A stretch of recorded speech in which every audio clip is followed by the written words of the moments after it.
வணக்கம். தந்தையின் பாட்காஸ்ட் செய்திகளை வாசிப்பது சௌந்தர்யாராம். முதலில் தலைப்புச் செய்திகள்.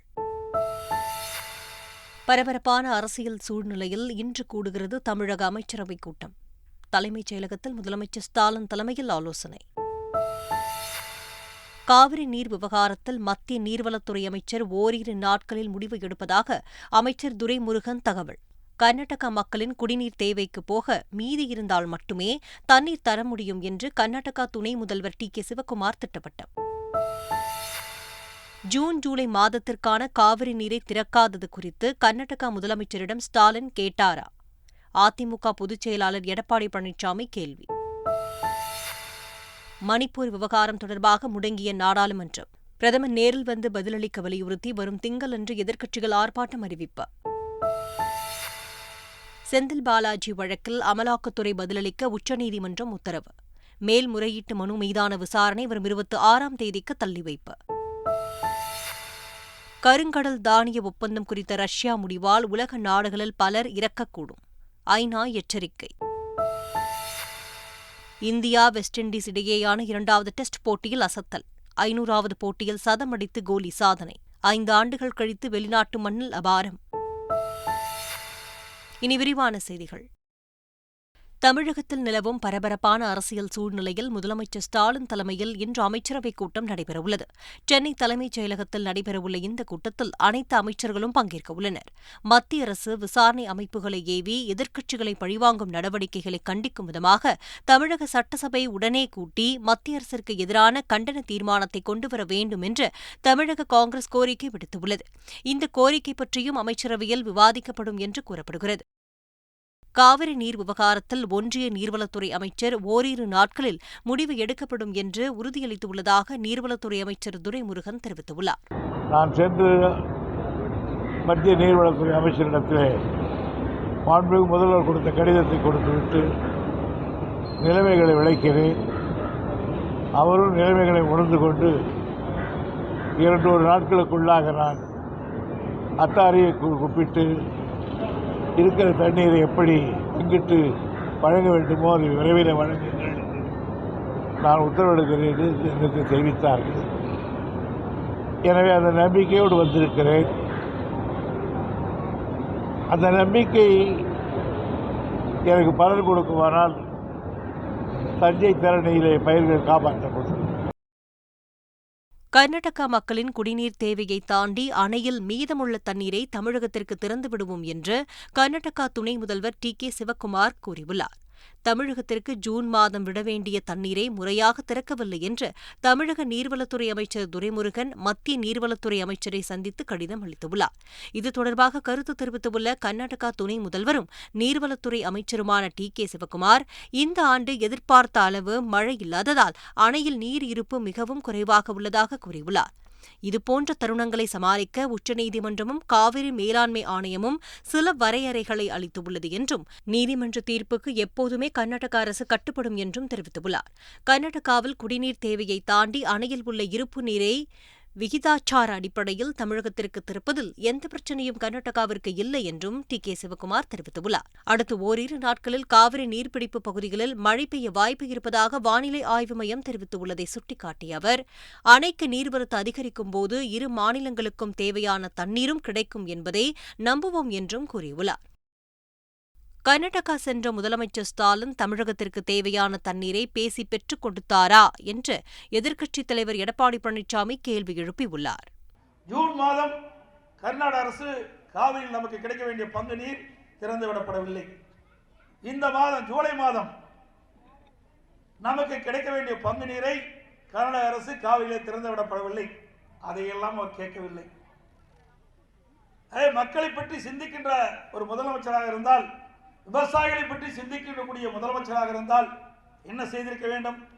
பெங்களூருக்கு சென்றவுடன் அங்கே இருக்கின்ற முதலமைச்சர் அங்கே இருக்கின்ற நீர்ப்பாசனத்துறை அமைச்சரை சந்தித்து எங்களுக்கு 2 மாதமாக உச்சநீதிமன்றம் அளித்த தீர்ப்பின் அடிப்படையில் காவிரி மேலாண்மை ஆணையம் அளித்த உத்தரவின்படி காவிரி நீர் முறைப்படுத்தும் குழு ஒவ்வொரு மாதமும் கூடி இன்றைக்கு உச்சநீதிமன்ற தீர்ப்பின் அடிப்படையில் தமிழகத்துக்கு சேர வேண்டிய பங்கு நீரை கர்நாடக அணையிலிருந்து திறந்து விட வேண்டும் என்று இன்றைய முதலமைச்சர் கேட்டிருந்தால் உண்மையிலேயே மக்கள் மீது அக்கறை கொண்ட முதலமைச்சர் என்று நாம் ஏற்றுக்கொள்ளலாம்.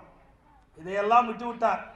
தண்ணீர் திறந்து விடுவது கர்நாடக நீர்ப்பாசனத்துறை அமைச்சர், கர்நாடக முதலமைச்சர், கர்நாடக அரசாங்கம் அங்கே நேரடியாக செல்கிறார்.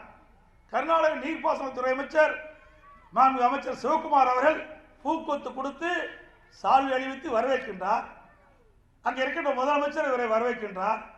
ஏன் 2 பேரும் அங்கேதான் இருக்கின்றார்களே? இன்னைக்கு தாராளமாக அவரிடத்தில் எடுத்து பேசி நமக்கு கிடைக்க வேண்டிய பங்கு நீரை இன்றைய முதலமைச்சர் திரு ஸ்டாலின் அவர்கள் பெற்று தந்தாரா? 2022ஆம் ஆண்டில் வடகிழக்கு பருவமழை குறைந்ததால் புதுக்கோட்டை, சிவகங்கை, ராமநாதபுரம், தென்காசி, தூத்துக்குடி உள்ளிட்ட 6 மாவட்டங்களில் 25 வட்டாரங்கள் மிதமான வேளாண் வறட்சிப் பகுதியாக அறிவித்து தமிழக அரசு அரசாணை வெளியிட்டுள்ளது. வடகிழக்கு பருவமழை காலத்தில் குறைந்த மழை பொழிவால் 33% அதிகமாக பயிர் சேதம் ஏற்பட்ட பகுதிகள் வறட்சி பாதித்த மாவட்டங்களாக அறிவிக்கப்பட்டுள்ளன. இதன்படி குறைந்த மழை பொழிவால் 6 மாவட்டங்களைச் சேர்ந்த 25 வட்டாரங்கள் வேளாண் வறட்சியால் பாதிப்புக்கு உள்ளான பகுதிகளாக அறிவித்து அரசிதழில் வெளியிடப்பட்டுள்ளது.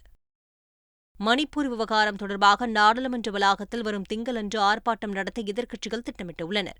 பிரதமர் அவைக்கு வந்து விவாதத்தில் பங்கேற்க வேண்டும் என்றும் இந்த விவாதம் குறித்து உரிய விளக்கம் அளிக்க வேண்டும் என்றும் எதிர்க்கட்சிகள் இரு அவைகளிலும் முழக்கங்களை எழுப்பி வருகின்றனர். श्री राजेश वर्मा जी द्वारा प्रस्तुत आप प्लीज मणिपुर एक संवेदनशील मामला है, it is not sensitive issue. 2023 को प्रातः 11 बजे तक के लिए स्थगित की जाती है. இந்த நிலையில் மணிப்பூர் விவகாரத்தை கண்டித்தும் பிரதமர் பதிலளிக்க வலியுறுத்தியும் இந்திய கூட்டணியைச் சேர்ந்த எதிர்க்கட்சிகள் திங்களன்று நாடாளுமன்ற வளாகத்தில் உள்ள காந்தி சிலையின் முன்பு ஆர்ப்பாட்டம் நடத்த திட்டமிட்டுள்ளனர். மணிப்பூர் வீடியோ விவகாரத்தில் கார்கில் போரில் நாட்டை காப்பாற்றிய தன்னால் மனைவியை காப்பாற்ற முடியவில்லை என்று முன்னாள் ராணுவ வீரர் வேதனை தெரிவித்துள்ளார். மணிப்பூரில் வன்முறையாளர்களால் நிர்வாணமாக ஊர்வலம் அழைத்துச் செல்லப்பட்ட பெண்களில் ஒருவர் முன்னாள் ராணுவ வீரரின் மனைவி என்று தெரியவந்துள்ளது. நாட்டையே உலுக்கிய வீடியோ குறித்து கதறும் முன்னாள் ராணுவ வீரர், கார்கில் போரில் நாட்டை காப்பாற்றினேன், ஆனால் மனைவியை காப்பாற்ற முடியாமல் போய்விட்டது என்று வேதனை தெரிவித்துள்ளார். கிராமத்தை வன்முறையாளர்கள் தாக்கியபோது உயிர் தப்பிக்க குடும்பத்தோடு வெளியேறினோம். நெருக்கடியில் மனைவி பிரிந்து சென்றுவிட்டதாக கூறும் ராணுவ வீரர், கார்கில் எல்லையை விடவும் தமது கிராமம் மிகவும் ஆபத்தாக உள்ளது என்று கவலை தெரிவித்துள்ளார். நாட்டை காப்பாற்றிய தன்னால் சொந்த கிராமத்தையும் கட்டிய மனைவியையும் காப்பாற்ற முடியாமல் போய்விட்டதே என்று துயரத்தில் ஆழ்ந்துள்ளார். மணிப்பூரில் பெண்கள் மானபங்கப்படுத்தப்பட்ட சம்பவம் வெட்கக்கேடானது என்றும் அதன் மீது நடவடிக்கை எடுக்காமல் இருப்பது அதைவிட வெட்கக்கேடானது என்றும் நடிகை ரோஹிணி கூறியுள்ளார். ஒட்டுமொத்த நாடும் வெட்கப்படுற மாதிரியான ஒரு விஷயத்த பண்ணி வச்சிருக்காங்க. ஒரு பெண்ணினுடைய உடலை இப்படி நிர்வாணமாக்கி ஊர்வலமாக கொண்டு போய் வன்புணர்வு செய்திருக்கிறது அப்படின்றது நமக்கு எல்லாருக்குமே வெட்கக்கேடு. அது மேலே ஆக்ஷன் எடுக்காமல் இருக்கிறது அதுக்கு மேலே வெட்கக்கேடு. 77 நாட்கள் ஆனதுக்கு அப்புறம் தான் பிரதமர் இதை பற்றி வாய் திறக்கிறாரு அப்படின்றது எப்படிப்பட்ட ஒரு செய்தியை மக்களுக்கு சொல்லுது அப்படின்றத யோசிச்சு பார்க்கணும். எல்லா சமூகத்திலும் தவறானவர்கள் உள்ளனர் என்றும் அவர்களை தப்பவிட மாட்டோம் என்றும் மணிப்பூர் முதல்வர் பிரேம் சிங் தெரிவித்துள்ளார். மணிப்பூர் மாநிலம் இம்பாலில் செய்தியாளர்களை சந்தித்த அவர், மாநிலத்தில் அமைதியை ஏற்படுத்துவதே தமது வேலை என்றார். உயர்கல்வி அமைச்சர் பொன்முடி அனைத்து பல்கலைக்கழக துணைவேந்தர்களுடன் ஆலோசனை நடத்திய நிலையில் வரும் 26ஆம் தேதி காலை ஆளுநர் RN ரவி துணைவேந்தர்களுடன் ஆலோசனையில் ஈடுபடுகிறார். கடந்த வியாழக்கிழமை துணைவேந்தர்களுடன் ஆளுநர் ஆலோசனை நடத்திய நிலையில் நேற்று காலை அண்ணா பல்கலைக்கழக வளாகத்தில் உயர்கல்வி அமைச்சர் பொன்முடி பல்கலைக்கழக துணைவேந்தர்களுடன் ஆலோசனையில் ஈடுபட்டார். இந்த நிலையில் வரும் 26ஆம் தேதி ஆளுநர் ரவி சென்னை ஆளுநர் மாளிகை வளாகத்தில் பல்கலைக்கழக துணைவேந்தர்களுடன் ஆலோசனையில் ஈடுபட இருப்பதாக தகவல்கள் வெளியாகியுள்ளன. உயர்கல்வி தரத்தை மேம்படுத்துவது உள்ளிட்ட பல்வேறு அம்சங்கள் குறித்து ஆளுநர் ஆலோசனையில் ஈடுபட இருப்பதாக தகவல்கள் வெளியாகியுள்ளது. கைது விவகாரத்தில் சென்னை உயர்நீதிமன்ற தீர்ப்புக்கு எதிராக அமைச்சர் செந்தில் பாலாஜியின் மனைவி தாக்கல் செய்த மேல்முறையீடு மனுவுக்கு பதிலளிக்க அமலாக்கத்துறைக்கு உச்சநீதிமன்றம் உத்தரவிட்டுள்ளது. சட்டவிரோத பண பரிமாற்ற தடைச்சட்ட வழக்கில் கைது செய்யப்பட்ட செந்தில் பாலாஜியை விடுவிக்க கோரி அவரது மனைவி மேகலா சென்னை உயர்நீதிமன்றத்தில் ஆட்கொணர்வு மனு தாக்கல் செய்திருந்தார். இந்த மனுவை விசாரிக்க நீதிமன்றம் ஆட்கொணர்வு மனு ஏற்கத்தக்கதல்ல என்று கூறி அவரை காவலில் எடுத்து விசாரிக்க உத்தரவிட்டது. இதை எதிர்த்து செந்தில் பாலாஜி அவரது மனைவி மேகலா சார்பில் மேல்முறையீடு மனுக்கள் தாக்கல் செய்யப்பட்டன.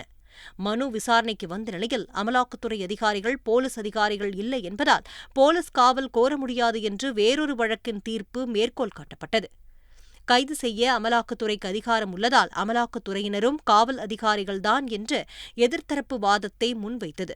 இருதரப்பு வாதங்களையும் பதிவு செய்து கொண்ட உச்சநீதிமன்றம் மேகலாவின் மேல்முறையீடு மனுவுக்கு பதிலளிக்க அமலாக்கத்துறைக்கு உத்தரவிட்டு விசாரணையை ஜூலை 26ஆம் தேதிக்கு தள்ளி வைத்தது. இந்தியா எப்போதுமே இலங்கைக்கு தேவையான நேரத்தில் துணை நிற்கிறது என்றும் எதிர்காலத்திலும் அது தொடரும் என்றும் குடியரசுத் தலைவர் திரௌபதி முர்மு தெரிவித்துள்ளார்.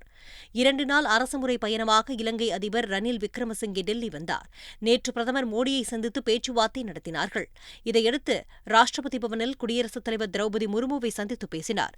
சந்திப்பிற்கு பின்னர் செய்தியாளர்களிடம் பேசிய முர்மு, கடந்த 1 வருடத்தில் இலங்கையின் பொருளாதார சவால்களை முறியடிக்க இந்தியா அளித்த பலமுனை ஆதரவு இலங்கையுடனான இருதரப்பு உறவுகளுக்கான இந்தியாவின் நீண்டகால அர்ப்பணிப்புக்கு சான்று என்று கூறினார்.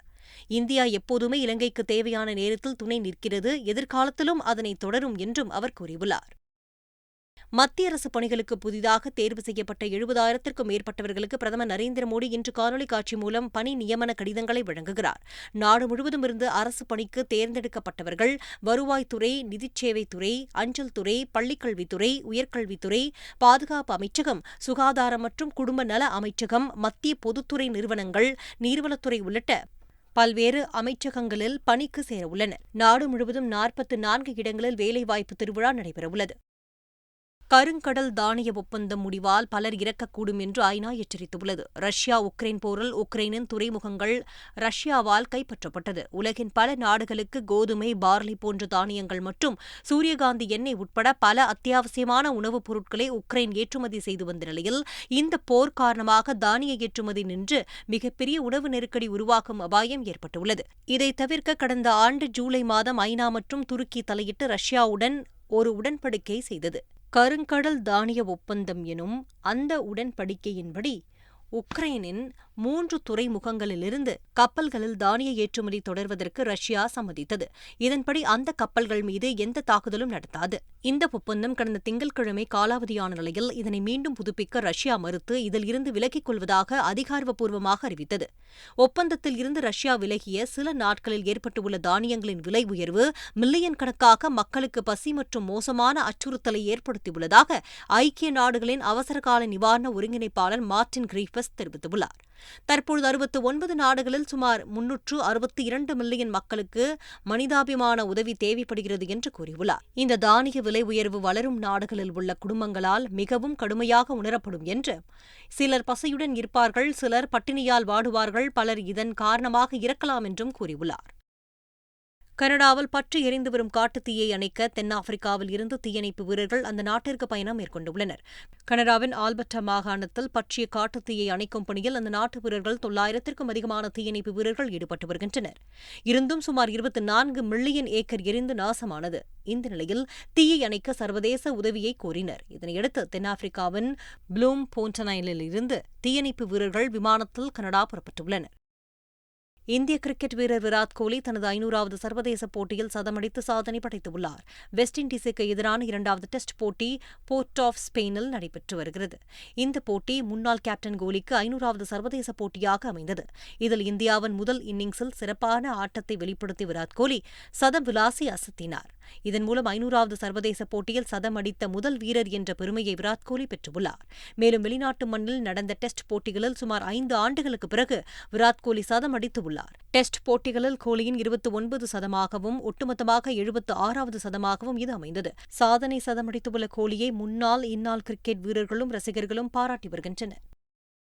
மீண்டும் தலைப்புச் செய்திகள். பரபரப்பான அரசியல் சூழ்நிலையில் இன்று கூடுகிறது தமிழக அமைச்சரவைக் கூட்டம். தலைமைச் செயலகத்தில் முதலமைச்சர் ஸ்டாலின் தலைமையில் ஆலோசனை.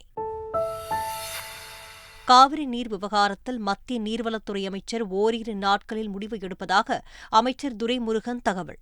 கர்நாடக மக்களின் குடிநீர் தேவைக்கு போக மீதி இருந்தால் மட்டுமே தண்ணீர் தர முடியும் என்று கர்நாடகா துணை முதல்வர் டி.கே. சிவக்குமார் திட்டவட்டம்.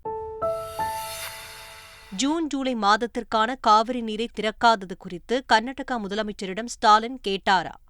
அதிமுக பொதுச் செயலாளர் எடப்பாடி பழனிசாமி கேள்வி. மணிப்பூர் விவகாரம் தொடர்பாக முடங்கிய நாடாளுமன்றம்.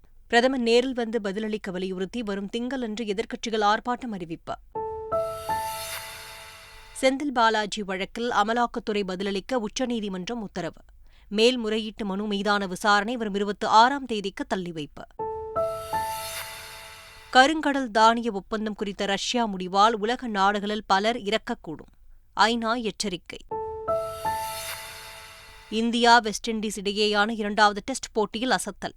500வது போட்டியில் சதம் அடித்து கோலி சாதனை. 5 ஆண்டுகள் கழித்து வெளிநாட்டு மண்ணில் அபாரம்.